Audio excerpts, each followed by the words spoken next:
The morning sky over Earth was clear and blue, just like any other day. Then, everything changed. Captain James Walker stood in the control room of the United Earth Defense Force headquarters, his coffee mug frozen halfway to his lips. On the main screen, a massive object had appeared in Earth's orbit. It wasn't there 5 minutes ago. "What the hell is that?" he asked, setting down his mug. Lieutenant Anna Miller typed rapidly at her console. "Sir, it just appeared. No approach vector, no warning. 1 second, nothing was there. The next, this." The object was clearly a warship, even to untrained eyes. Its shape spoke of power and battle. It stretched nearly a mile long, with sharp angles and weapon ports visible along its dark hull. It looked human in design but far more advanced than anything Earth had built. "Any signals?" Walker asked, his voice steady despite the pounding in his chest. "None, sir," Miller replied. "It's just sitting there." The red emergency phone rang. Walker picked it up, knowing it would be General Thompson, his commanding officer.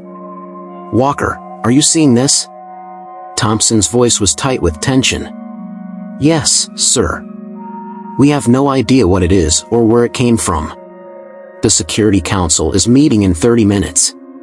Every major military power on Earth is pointing everything they have at that ship.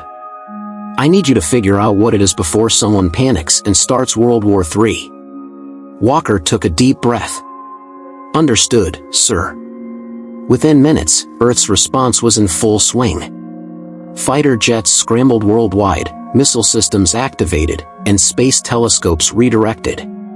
Captain James Walker found himself in charge of first contact. "Try all frequencies again," he ordered.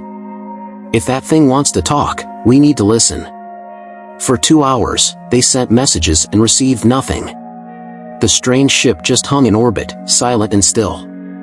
Then, just as Walker was about to report back to the Security Council, every screen in the control room flickered. "Hello, Earth," a voice came through crystal clear on all channels simultaneously. It sounded human, male, with a slight accent Walker couldn't place. "I apologize for the dramatic entrance." Walker leaned forward. "This is Captain James Walker of the United Earth Defense Force. Identify yourself." There was a pause, then, "I am Atlas, the Artificial Intelligence Command System of the UES Defiant, United Earthship Defiant." Murmurs spread through the control room. "United Earthship? We don't have United Earthships." "There's no such vessel in our registry," Walker said carefully. "That is correct, Captain Walker. The Defiant does not exist in your time. I am from approximately 300 years in your future." The room fell silent. Walker exchanged glances with Lieutenant Miller, whose eyes had grown wide. "You're claiming to be from the future?" Walker asked, skepticism clear in his voice. "I understand your doubt. If you look at your satellite feed, I will provide visual confirmation of my identity." On the main screen, the image zoomed in on the hull of the massive ship. Clear markings became visible, UES Defiant, and below it, the Earth Defense Force logo, similar to their own but more stylized, more advanced. "This is impossible," Miller whispered. "Unfortunately, Captain, I must inform you that I bring grave news," Atlas continued. "The Defiant was sent back through time as humanity's last resort. A temporal rift was created as a desperate measure in a war we were losing." Walker's mind raced. "Where's your crew?" Silence filled the channel for a moment. "There is no crew, Captain. They all perished in the final battle that sent me back." The captain's last order was to activate the temporal drive. His name was Admiral James Walker. A chill ran down Walker's spine. That's my name." "Yes. You are his ancestor. That is why I recognized you and why I am authorized to communicate with you directly." Over the next hour, Atlas explained. The Defiant was the last surviving warship of humanity's fleet, sent back through time to warn Earth of an impending invasion by a species known as the Harvesters. In the original timeline, Earth was caught unprepared. Billions died in the first wave.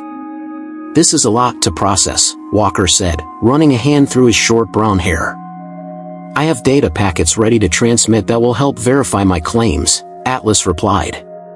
"Star charts showing celestial movements that your astronomers can confirm, technical specifications that your scientists can examine, strategic information about Earth's current political landscape that no outside force could know."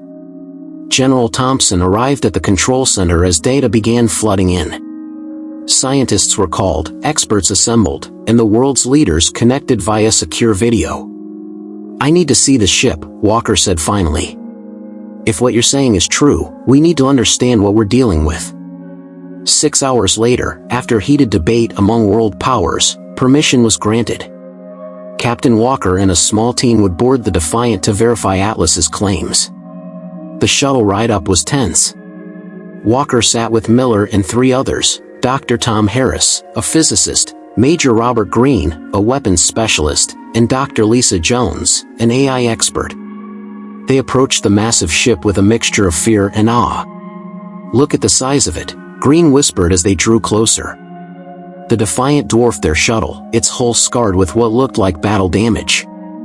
A bay door opened smoothly, and Atlas guided them in. "Welcome aboard, Captain Walker." The interior was pristine despite the external damage. Gleaming metal corridors lit with soft blue light. The air was clean but had a distinct smell, like electronics and something else Walker couldn't identify. "This way to the bridge," Atlas directed them, his voice seeming to come from everywhere. What they found inside the ship confirmed Atlas's story. Technology beyond anything they had seen. Weapons systems capable of destroying entire fleets. And most chilling of all, a memorial wall with thousands of names, the fallen crew of the Defiant and other ships. Walker found his name, or rather, his descendant's name, at the bottom of the list, Admiral James Walker, last captain of the Defiant. "Now do you believe me?" Atlas asked as they stood before the memorial. Walker nodded slowly. "I believe you. But the question is, what do we do now?" Atlas's voice seemed